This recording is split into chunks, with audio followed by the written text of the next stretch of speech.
สบายดีท่านผู้ชมวันนี้ก็มีตักบาตรอยู่วัดเด้อได้มาตักบาตรน้ำเพิ่น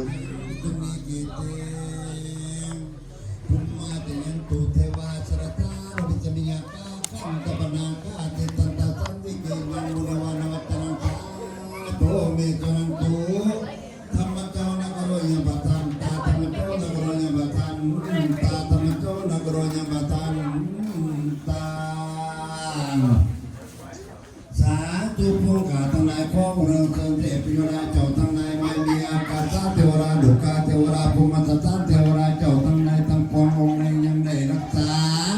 วาดวาอารามทั้งพุทธิทั้งโลกีสาภูนอยู่ในจิตสากรรมตาวันตุในตาวันดอกข้างใต้และข้างเหนือผายดงและพระองค์พระดุมตวนาวิจียาวโยดเสกโยอนันตังพระบนเถิงพญาอินพญาพรหมพญายมบราท้าวจะกระโดดกาบานทั้งสี่ไม่หน่อยเท่านี้จังตือไม่สวยพวก มีหลายสิ่งหลายอย่างเนาะ สาเทป้าสาเทพระ ตอนนี้ก็กำลังหิวต้องได้อดไปก่อนเวลาประเทศตักบาตรตักแจงแล้วจังได้มากินข้าวร่วมกันโยมอุปโตอุปสิกาพร้อมเต่าแก่มุตโตแหละเจ้าภาพเจ้าสัตตาเป็นตอนว่าได้สร้างกองอัฐาบุญสานตนกระสุนกระพึ่งได้ถวายสลากับปัตตานานี่ฝ่ายบริการเฮาเนาะมาพร้อมทำถวายสังฆทานเป็นในกองอัฐาตาติยังปิตัมมังสารนังกัจจามิตาติยังปิสังฆังสวรรค์กตาตุมังอาผัวเทียงผัวทะลุปังสกัดลังสตาวัจจานเกียววันธรรมเมเกียคถาคเตียสยามเมอาตาเนตาเนกามนิจังที่ของในเมตตาเดชตันสุนญาณภิกขุภาวุสังกองอาตาบุริการมุติเถิดพระองค์จันแดงของหัวพระองค์ก็ได้อีกพักกันหนึ่งนางเรียนนางดินอุ่นสาอุ่นสมบัติสวัสดิ์อะไรอุทิศส่วนบุญส่วนกุศลไปถึงดวงวิญญาณของเท่าดานเท่าเราวันจันดีพอพอจิตตาแม่ตาแม่มังแดยเมตานาเดยเมตาวสาสมบัติอีพักกันหนึ่งภูมิกาทั้งหลายเป็นตนว่ากองอัตตาบริการกองนี่อันกองสมัคคีเมฆาภูปถัมภ์วัดแทงเมนในภูมิสถานที่นี่ได้จังกองอัตตาบริการปองมุติมุตตาปองกระญาติมิตรทั้งหลายอุทิศเป็นถึงดวงวิญญาณของท่านพระภูมิดวงวิญญาณของท่านพระภูมิหัวลองพุทธาลองสุของเทพเจ้าเราเทพาจงอนุโมทนาสิ่งสองสาธุการน้อมเจ้าป่าเจ้าสัทธาหมดทุกต้นทุกองก็ขาดเถิด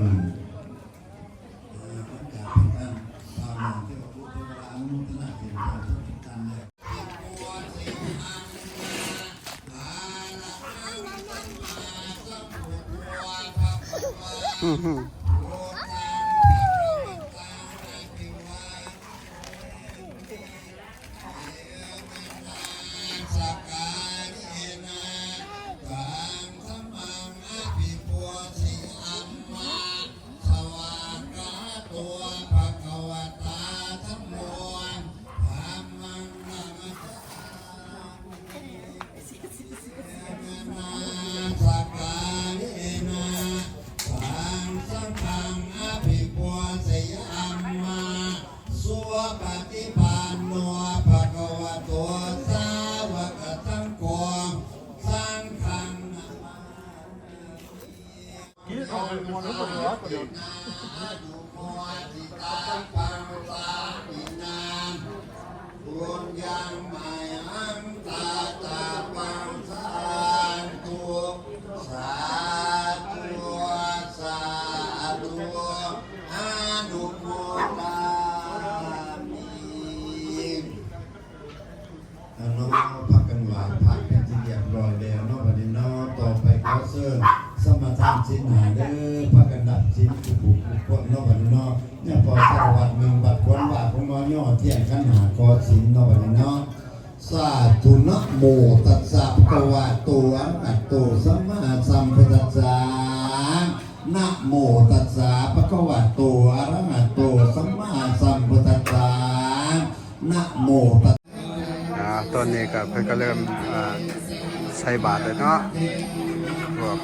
ออกต้นญาติโยมก็พากันมาใส่บาตร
ทิตาบันลังเก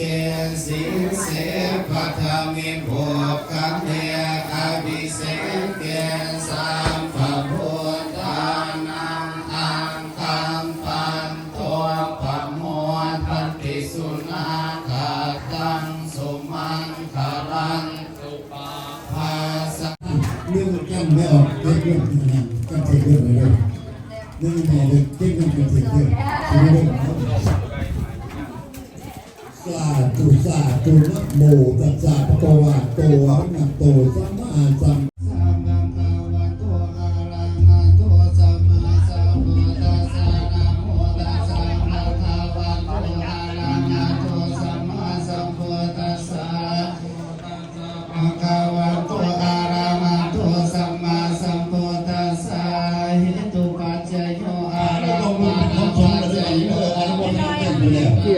อันนี้ก็เป็นการเทศต้นเฮ็ดต้นให้ เพิ่นรองรับไปเนาะที่ว่าพ่อใหญ่แม่ใหญ่ญาติพี่น้องที่ว่าได้รองรับไปแล้วก็จะมาเฮ็ดต้นที่ว่าเอาบุญไปหาเพิ่น โยติอานิจาวตสังขาราโอปาทวายธรรมิโนโอปัสสิตวานิโรสันติเตสัมโมปัสสโมสุโขอานิจาวตสังขาราโอปัทวายธรรมิโนโอปัสสิตวานิโรสันติเตสัมโมปัสสโมสุโขอานิจาวตสังขาราโอปัทวายธรรมิโนโอปัสสิตวานิโรสันติเตสัมโมปัสสโมสุโขสัพเพสัตตามรันติจามาริงสุจามาริสาริตา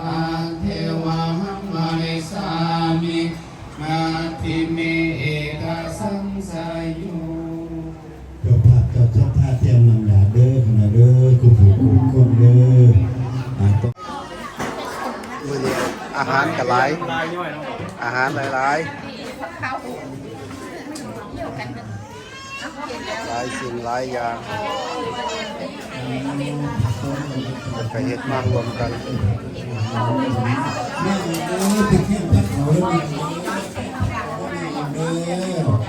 อันนี้พอยังไงดูที่หนังตั้งหน้าตั้งไหนตั้งในก็รู้เมื่อถึงสองพักทุกงานวันก็เริ่ม อัน มา นี้ว่าทำงานนั้นกันด้วยแม่เด้อเด้อยังพอยังแม่ยังหลงยังมึงยังอยู่ที่ร้านคุณผู้ชมพร้อมเมื่อคืนอนุโมทนาเสียงเพื่อน อนุโมทนาเด้อ สาธุสาธุสาธุอนุโมทามิการรัตนานิมนต์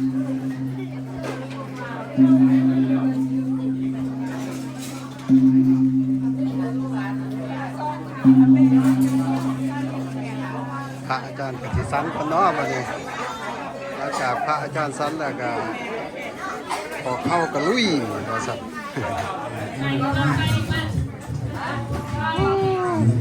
แกงขี้เล็กผมนี่เจ้านี่แหละครับ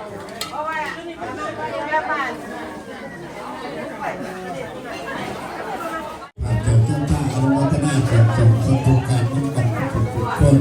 อันนี้รุ่นขอเสนอบัตรเทวดาผู้เฮา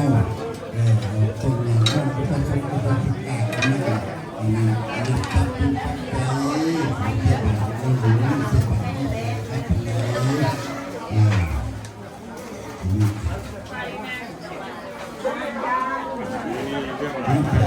เป็นหลายอาหารหลายปล่อยไข่เนื้อหลายอย่าง ไม่ให้ก็ข้าไว้อันนั้นเนี่ยพอร้องมันเนาะเพิ่นสั่งเป็นบันนั่นเพิ่นสั่งเป็นบันนั่นไอ้ท่านพระปูดงพระมันนี่พระวันโกรุ่นของพันนาสมัยโอ้ยที่มันขาดเพิ่นสั่งเทวบันนั่นถึงไม่ออกเบิ่งเลยได้บันได้เพิ่นสั่งไม่ได้นี่ถ้าก็สั่งได้ว่านี่เป็นการปฏิบัติอันนั้นจะมาตั้งแล้วก็กราบราชนานิมนต์พระปฏิสถานอยู่ในแทนบันนั่นโอ้ยเป็นเหตุที่มันทำงานแล้วทีโอ้ยอันนั้นกันกินปลาต่างๆนั่นแหละเนี่ย ตอนนี้ไม่ออกพอออกแม่ออกจะเริ่มกินเขาเนาะ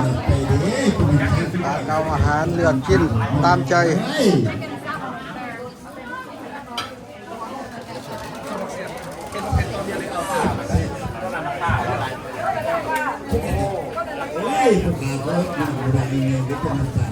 ใครมาแข่งกันเลือกเอาตามใจที่ขาดบ่ได้ก็คือ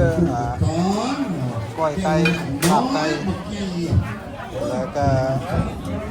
ซุปหน่อไม้แกงหน่อไม้ผักเขาปุ่นเฮ้ยมันไม่ได้เอาใส่ๆนี่เว้ย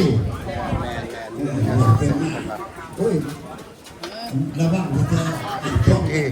ไอ้แบบ บุญบ้านเฮาเอง กินของแสบปั๊บ ใจเย็น